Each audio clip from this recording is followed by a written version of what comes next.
पूछा जाता कि वो अपने माता पिता का ध्यान रखेगा कि नहीं शादी के बाद, मगर लड़की के लिए सवाल हो जाता है। तो वो एक बहुत रिलेटेबल चीज़ है जो हम लड़कियां सब फेस करती हैं शादी के बाद। हमारे माता पिता ही खुद ह्यूमिलेट फील करते हैं अगर हम उनकी मदद करना चाहें तो। मम्मी पापा ही नहीं लेते। अगर आज मैं भी अपने मम्मी पापा की मदद करने जाऊँ तो वो भी नहीं अब तुम पराया धन हो। तो मुझे लगता है आज हम यंगस्टर्स हैं और हमारे ऊपर जिम्मेदारी है समाज को बदलने की। और वो रिचुअल्स हैं, ट्रेडिशन हमारा ऐसा है, मगर उस टाइम पर कई सारे बच्चे होते थे और लड़कियां बाहर जाके काम नहीं करती थी, माता पिता उतनी अच्छी एजुकेशन नहीं देते थे। आज माता पिता अच्छी एजुकेशन देते हैं, जैसे लड़के को दे रहे वैसे लड़की को देते हैं। तो मुझे लगता है उनको पूरा हक है बुढ़ापे।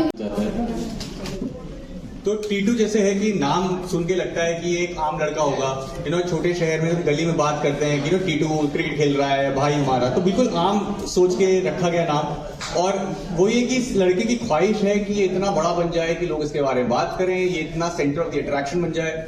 और कहीं ना कहीं ये किरदार उस जर्नी से है कि सक्सेस, रिस्पॉन्सिबिलिटी, रिलेशनशिप, ये जो मायने रखते हैं, इन सारी चीजों का मतलब क्या है एक इंसान की जिंदगी में। और मैंने इसको हमेशा ऐसे ही देखा है कि ये जर्नी है बॉय टू अ मैन। जब एक इंसान सिर्फ अपने बारे में सोचता है और इंसान जब औरों के बारे में भी सोचता है, तो वो जर्नी जब बनती है और जो मानसिकता बनती है, थॉट प्रोसेस होता है, कहीं ना कहीं उन चीजों को लेके एक अंडरस्टैंडिंग है इस इंसान की। और वही आपको दर्शाता है कि सक्सेस का मायने सिर्फ पैसा कमाना है, सिर्फ आप लोग आपकी बात करें ना हो के बहुत सारे मतलब है। तो एक तरीके से नाम उसलिए दर्शाता है। दीपिका आपसे बात करेंगे, किस तरह का कैरेक्टर है? देखिए, लड़का लड़की की शादी होती है, उसकी भी उम्मीद होती है कि लड़की पैसा कमा रही है तो थोड़ा मेरी भी हेल्प करे। तो इस फिल्म में किस तरह का इंटरेक्शन आप दोनों का है? जी देखिए, एकलौती लड़की है, मौसमी मेरा कैरेक्टर का नाम है, और जिम्मेदार लड़की है। जैसे जिम्मेदारी वो माता पिता की शादी से पहले लेती थी और वैसे ही शादी के बाद भी करना चाहती है। वही कॉन्फ्लिक्ट है कि हस्बैंड को भी पैसे की जरूरत है। अब कैसे इन दोनों की जिंदगी गाड़ी आगे चलेगी, और बेटी और उसके पिता को भी जो है जरूरत है, and she feels responsible towards him family के लिए। तो वो तो आप फिल्म देखेंगे तो आपको पता चलेगा। कैरेक्टर मेरा ये कि एक जिम्मेदार लड़की है, माता पिता की एकलौती बेटी है। डायरेक्टर सर से सवाल होगा कि मूवी के पीछे मैसेज क्या है? इस मूवी के पीछे सर एक तो दो मैसेज हैं, मतलब ऑब्वियसली दोनों के अलग अलग कॉन्फ्लिक्ट हैं, अपनी लड़का और लड़की दोनों के लाइफ में अलग अलग कॉन्फ्लिक्ट हैं। तो लड़के की जर्नी देखे जाए तो मैसेज ये है कि हम लोग जब भी अपने करियर की तरफ बढ़ते हैं आगे, तो एक सक्सेस पाने का एक रेशियो माइंड में चलता रहता है, लेकिन उसको 1, 2, 3, 4 वाले जोन में हम लोग नहीं जाते। हम लोग थोड़ा सा एक शॉर्ट सक्सेस पाने का जो एक थॉट प्रोसेस है, ये उसके ऊपर है, जो पूरा लड़के का जर्नी है। मतलब कि कोई भी काम या कोई भी सक्सेस पाने के लिए उसका एक पर्टिकुलर रास्ता है, लेकिन अगर हम बीच में जंप मारते हैं या उसको शॉर्टकट जोन में लेके जाते हैं तो वो मिलना बहुत डिफिकल्ट हो जाता है।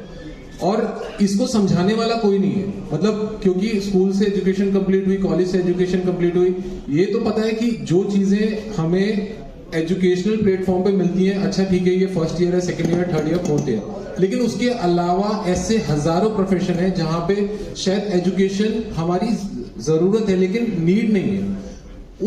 उस प्रोसेस के अंदर बच्चों को कैसे पता चलेगा कि रास्ता क्या है? तो मैसेज यही देते हैं कि कोई भी काम जीरो से स्टार्ट होता है, वो डायरेक्टली चौथी सीढ़ी पे नहीं चढ़ा जाता। सेकंड, लड़की का जो कैरेक्टर है, शादी, अब हम कई सालों से बात कर रहे हैं कि मतलब आप एक बच्चा भी रख सकते हैं।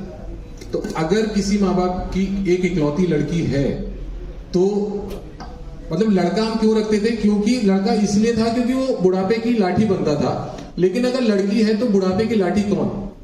इस बारे में हमारी सोसाइटी ने कोई सॉल्यूशन दिया नहीं। मतलब जब मैं ये कॉन्सेप्ट लिख रहा था तो मेरे सामने कई ऐसे सवाल आए, मतलब ऐसे 2 दिन केस आए थे कि कुछ लड़कियां अपनी शादी नहीं कर रही हैं। तो पता चला क्यों नहीं कर रही है, क्योंकि उनको ये डर था कि शादी के बाद मेरे माँ बाप का ख्याल कौन रखेगा। तो तब मेरे दिमाग में यार इसका सॉल्यूशन हमारी सोसाइटी ने दिया नहीं है, क्योंकि शादी के बाद तो या तो पति से पूछ के देंगी माँ बाप को पैसा, या फिर छुपा के देती है, और थोड़ा सा अगर है लड़की बोल्ड है या समझती है तो उसको भी देने में कठिनाई होती है, लेकिन वो उतना कंफर्टेबल नहीं है। जो लड़के के साथ बिल्कुल कंफर्टेबल है उसको पूछना नहीं पड़ता कि भाई मैं अपने माँ बाप का ख्याल रख रहा हूँ कि नहीं। तो तब ये थॉट आया था जब ये फिल्म लिखी गई थी। तो इसमें कुछ जैसे तुषार कुछ स्कैम वगैरह भी कर रहे हैं अंबानी बनने के लिए। सर वो स्कैम नहीं कर रहे। तुषार का कैरेक्टर बहुत पॉजिटिव है और एक भोला लड़का है। मैं बोल रहा हूँ ना कि हमें ये पता नहीं है कि जर्नी है क्या। हमें जो दिखता है हम उसी पे काम करना शुरू कर देते हैं। या हम किसी को भी, अब जैसे बहुत सारा होता है कि एक मोहल्ले में एक दुकान बहुत ज्यादा चल रही होती है, मान लो कोई कैफे खुला है और बहुत भीड़ लगी हुई है, तो सडनली माइंड आता है कि यार मैं भी कैफे खोल लेता हूँ। बट उस कैफे वाले की जर्नी क्या है ये हम नहीं ध्यान रखते। तो तुषार का कैरेक्टर वही है कि वो इन्फ्लुएंस होके उस काम को करने लग जाता है, लेकिन उसका वे क्या है, एक्चुअल वे वही जर्नी है। लास्ट में वही कंक्लूजन भी है कि मतलब इस काम का वे आउट क्या है, इसको पाने के लिए हमें क्या एग्जैक्टली करना चाहिए। मैं बस ऐड करना चाहता हूँ जिन्होंने बोला कि आजकल ना हमने इतना ज्यादा सोशल मीडिया कह लूं या एक इतना ज्यादा इन्फ्लुएंस होने का समय आ गया जब हम एक दूसरे को देखते हो कहते हैं यार वो बहुत अच्छा कर रहा है, अभी मैं जाऊं मुझसे अच्छा है वो कर रहा है, बस मुझे वो मिल जाता ना तो लाइफ मेरी अच्छी हो जाती। तो कहीं ना कहीं हम लोग ना इतने ज्यादा इन्फ्लुएंस हो चुके हैं, सामने वाला जो हमारे साथ पढ़ा था वो इतना अच्छा कर रहा है और मैं क्यों नहीं कर रहा हूं। मैं हमेशा वो तरीका ढूंढते हैं जिससे हमें अभी के लिए सक्सेस मिल जाए। बट ये समझना कि मैं अपनी बात वापस जा रहा हूँ कि ये समझना कि एक्चुअली खुशी किस बात से मिलती है, वो ना होके मटीरियलिस्टिक चीजों पे ज्यादा चले जाते कि यार आज मैं इस गाड़ी से उतरूंगा ना तो ये लोगों को, ये नहीं कोई सोचता कि मैं किसके साथ कर रहा हूं, वो ज्यादा इंपॉर्टेंट है। तो कहीं ना कहीं एक बहुत ही आज के यूथ एक लड़की की कहानी है जिसकी सोच वही है जो आजकल हम अपने आसपास देखते हैं। और कहीं ना कहीं वो जर्नी वो समझना कि एक्चुअली लाइफ में होता क्या है ना, अपने फैमिली का मतलब क्या है, एक रिलेशनशिप का मतलब क्या है और सक्सेस का मतलब क्या है, उन्हीं के इर्द गिर्द एक जर्नी एक लड़के की जो एक इंसान आदमी बनता है। ड्यूरेशन क्या है और सर कितने टाइम में कंप्लीट कर लिया आपने? सर इसकी ड्यूरेशन 2 घंटा 1 मिनट है। हाँ नहीं, फिल्म की ड्यूरेशन पूछिए। फिल्म की ड्यूरेशन और लोकेशन 2 घंटा 1 मिनट की फिल्म है और हमने उदयपुर में शूट किया है पूरा। बट हमने ऐसा उदयपुर ये नहीं बोला कि उदयपुर की कहानी है, because it's a universal thought. हमने कोई भी लोकेशन ऐसा कमिट नहीं किया और हमने ऑलमोस्ट 28-29 दिन में शूटिंग कंप्लीट कर ली थी उसकी। जी। Hello everyone, this is Samia from Official Just News. Guys, congratulations, trailer काफी ज्यादा अमेजिंग है। मेरा सवाल दीपिका एंड तुषार दोनों से है कि ऐसा क्या आपको इस स्क्रिप्ट में पसंद आया जो इसको आपने अपना नेक्स्ट प्रोजेक्ट चूज किया। एंड दीपिका आप बताइए and Tushar. Thank you Sania. जैसा मैंने बताया मेरा कैरेक्टर एक जिम्मेदार लड़की का है।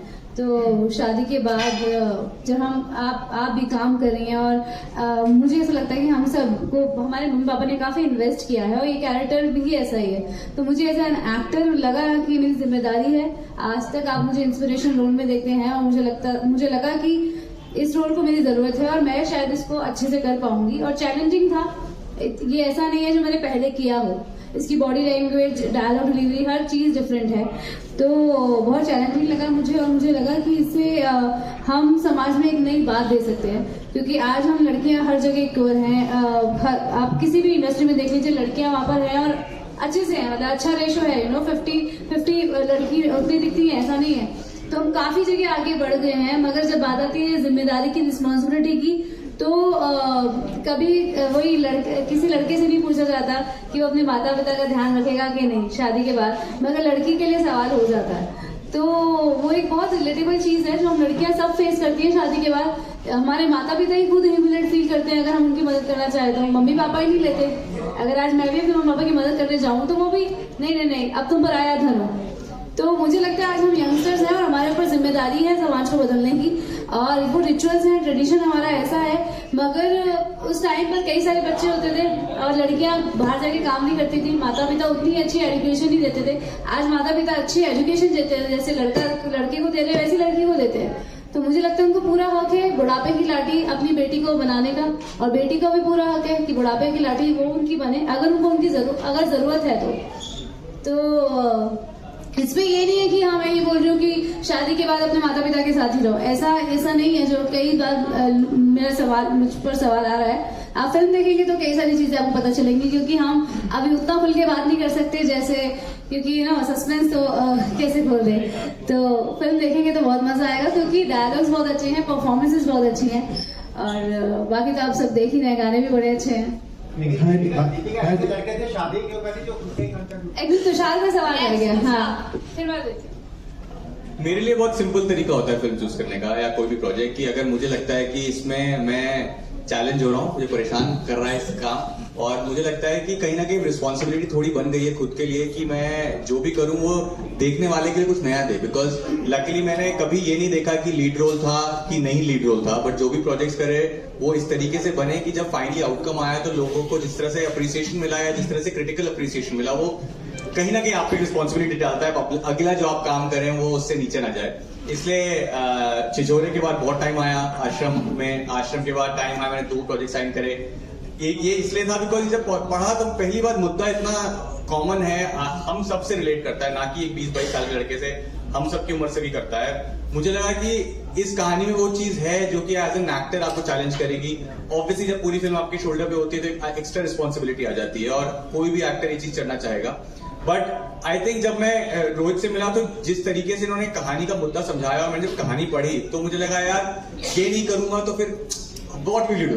These are the stories you want to tell. And then I remember when he Mila, the one who produced the film, and it's basically about the people. When you have a conversation with people and you realize कि यार it's the right setup, it's the right kind of people, and you want to get associated with people जिनको कहानी बतानी है, जिनको कहानी बेचनी नहीं है. You know, the idea is they want to tell a story which is very relevant in my house, in your house, in everyone's house. And जब वो सब्जेक्ट आते हैं तो मुझे लगता है आपका रिस्पॉन्सिबिलिटी बन जाता है और मेरे सारे काम यही कर रहे हैं अभी तक. तो I felt this is the next step. Hi Deepika and Tushar. Sir उन्होंने पूछा था क्वेश्चन, सॉरी. हाँ जी, आप सर कुछ क्वेश्चन पूछना. बाजी मेरी लाइट पड़ी बैग खोलो, निकाल लो. सॉरी मुझे आवाज नहीं आई. ऐसे क्या शादी जो मजबूरी करनी है? चाहिए जो खुद का खर्चा नहीं उठा सकते, उससे शादी करने की क्या उसके बारे में क्या कहेंगे? प्यार दीवाना होता है मस्ताना. देखिए इसके जवाब मैं साथ में देता हूँ कि ये सवाल लड़के से नहीं पूछा जाता कि तुम एक लड़की से शादी क्यों कर रहे हो जो काम नहीं करती. तो मुद्दा वो है कि कहीं ना कहीं हम लड़कों पे रिस्पॉन्सिबिलिटी डालते हैं, इसको काम करना चाहिए, लड़की की मर्जी है वो काम करे ना करे.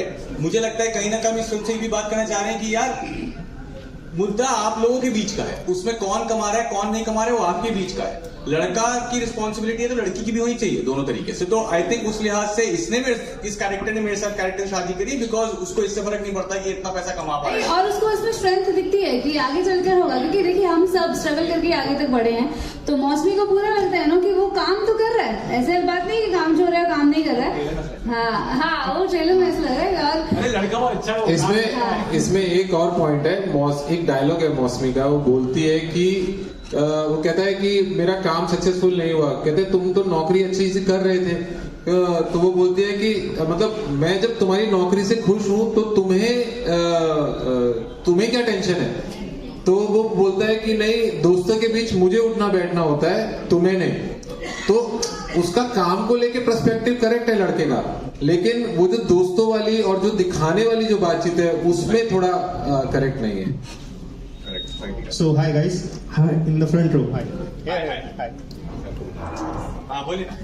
So मेरा सवाल ये है कि ऑफ कैमरा आप दोनों की ट्यूनिंग कैसी रही जब आपको स्क्रिप्ट मिली, आप टीटू एंड मौसमी. जब हम साइन हुआ फिल्म, उसके बाद हम लोगों ने रिहर्सल करी इस फिल्म की. I think Rohit was very clear कि यार इस फिल्म में ना हम शूटिंग पे नहीं जा सकते बिना रिहर्सल करे, बिकॉज एक तो हम 30 डेज के अंदर फिल्म शूट कर रहे थे और जिस किस्म के कैरेक्टर्स हैं उनका जिस किस्म का ग्राफ है ना वो उस लेवल तक लाने के लिए आपको रिहर्सल और एक दूसरे की एनर्जी देना बहुत जरूरी है. तो पहली बार हमारी मुलाकात रिहर्सल्स में हुई और बहुत ही कंफर्टेबल रहे. मतलब अभी भी हम लोग मस्ती मजाक करते रहते हैं एक दूसरे के साथ. आई थिंक वो इतना जल्दी मस्ती वाला फेज आ गया कि जब हम फिल्म में गए ना तो फिल्म में वो केमिस्ट्री ट्रांसलेट हो गई, बनानी नहीं पड़ी. तो ऐसा नहीं था कि अरे अब ना हम बैठेंगे बाइक पे, तुम ना ऐसे हाथ रख लेना.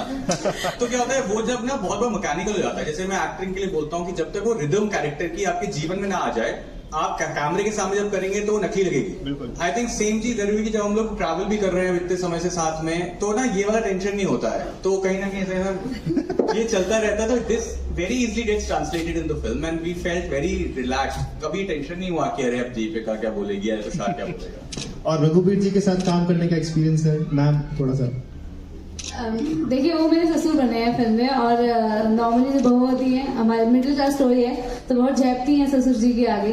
तो बहुत ज्यादा सीन्स तो मेरे नहीं रहे हैं उनके साथ में. तुषार के बहुत अच्छे रहे हैं बट ऑब्वियसली मैंने उनको ऑफ कैमरा काफी चीजें करते हुए देखा कि जिस तरह से वो ऑब्वियसली हम सब लेजेंड है वो उनके बारे में, बट मैंने जो एज एन एक्टर ऑब्जर्व किया कि वो सीन में चाहे कट भी हो जाए उसके बाद भी continuous be in the character जब तक वो सेट पर हैं। तो उनके लिए मतलब डायलॉग्स तो एक मतलब छोटी सी चीज है, उनके खुद के अपने बहुत सारे डायलॉग सब टेक्स्ट जो होते हैं वो इतने स्ट्रॉन्ग करके आते हैं यू नो कि आप उनको 2 लाइन दोगे बट वो ऑलरेडी 1.5 पेज की लाइन अपने हिसाब से करके आते हैं।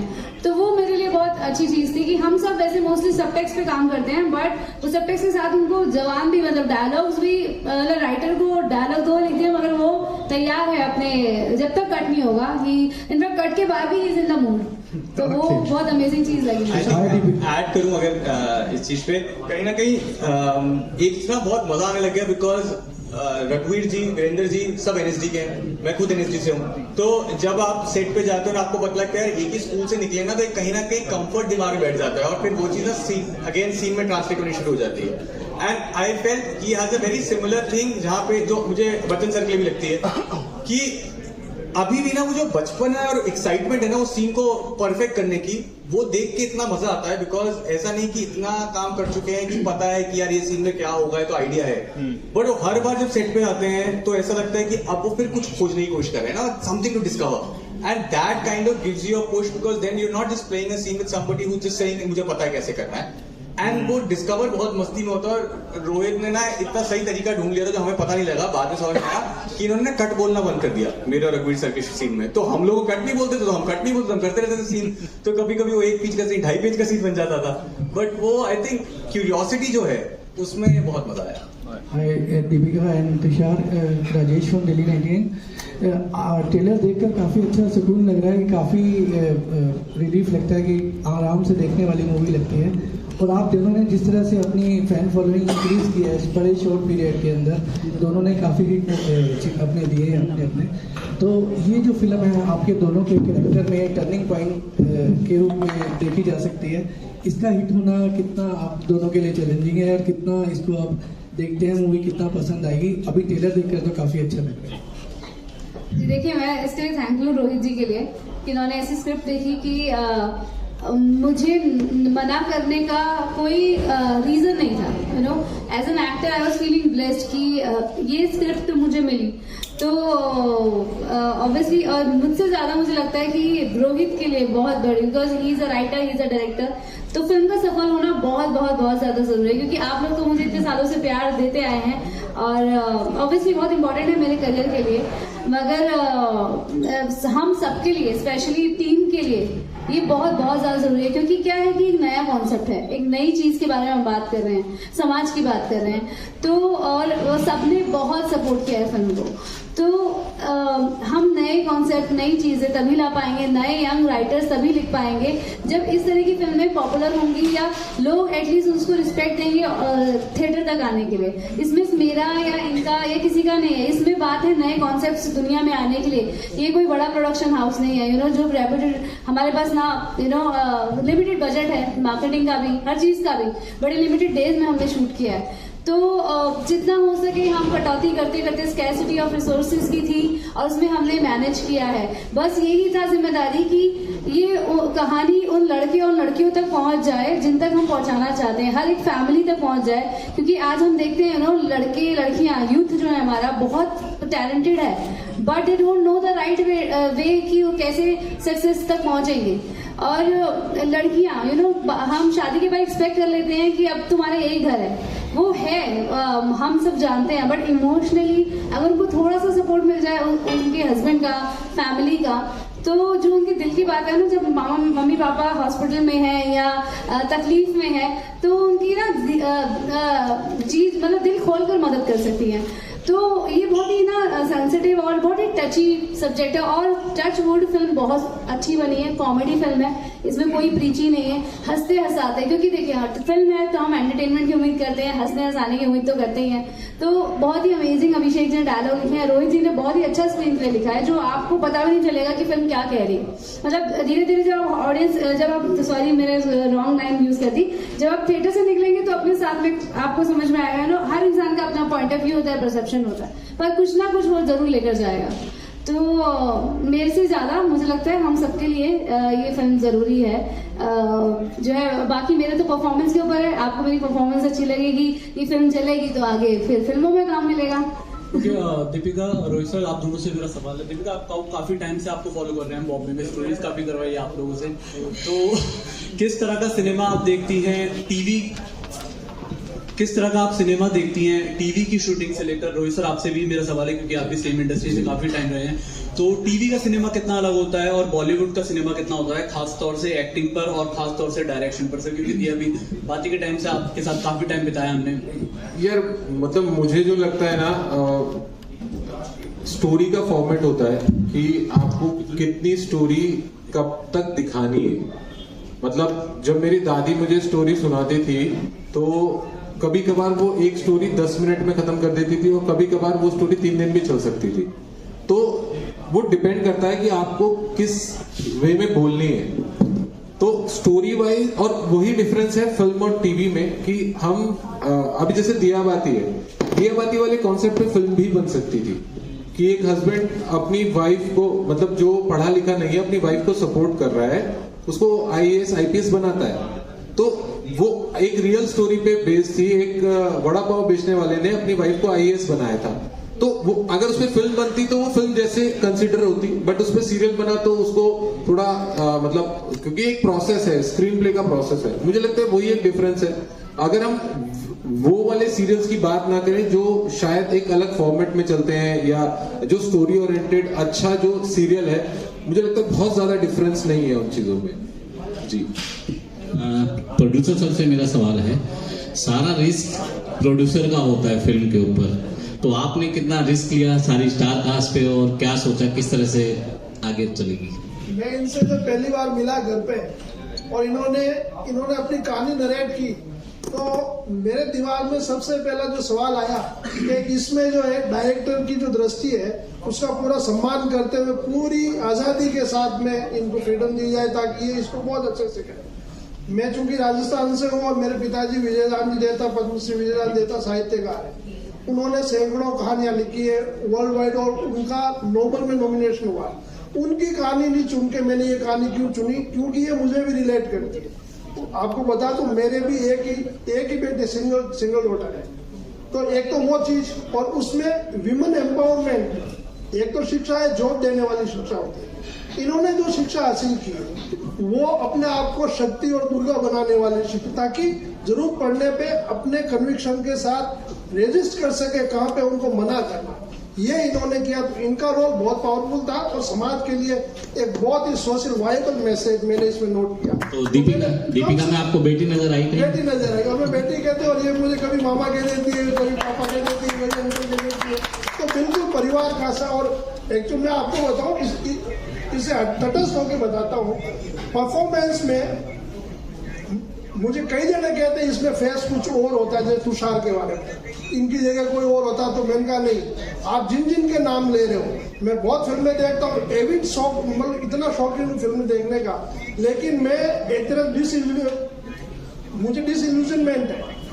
तो मैं कंपेयर करता हूँ तो इनकी परफॉर्मेंस और इनकी जो जेन्युइनिटी है, ईमानदारी काम करने की जो परफॉर्मेंस है, बहुत ही कमाल की और सुपर, मतलब उनको सरपास करते हैं, फार एक्सलेंट। तो इन दोनों की प्रतिभा जो है इस फिल्म को खींचेगी और बहुत ही ईमानदारी से काम किया, कहीं एग्जैजरेशन नहीं है, कहीं पे भी उसको ओवर एक्ट करके एक दूसरे को मतलब जो है दबाना या डोमिनेट होना, इस तरह का नहीं, बहुत सरलता के साथ में बहुत ही मजबूत मैसेज समाज के लिए, बेटियों के लिए। और मैं चाहता हूँ ये मिसाल बने और आप सबके सपोर्ट से मिसाल बने। आपने कहा कि सर मतलब सोच बदलने के लिए है, लेकिन कहीं ना कहीं जो है कि राजेश सर कहीं ना कहीं हमारा समाज जो है ना ये चीज एक्सेप्ट नहीं करता, क्योंकि शादी से पहले तो लड़कियां माँ बाप को अच्छी लगती हैं, लेकिन शादी के बाद जो है कि वो थोड़ा उनको एक्सेप्ट नहीं करती हैं, और उसके बाद जो है ना कि शादी के बाद जो है लड़की परेशान तो होती है। तो क्या आपको लगता है कि सोच बदलेगी ऐसे? इसके लिए मैं बताता हूँ, ये जो हमारी सोच है, दूसरे घर में हम देखते हैं कि ऐसे होना चाहिए, हमारे घर में हम जब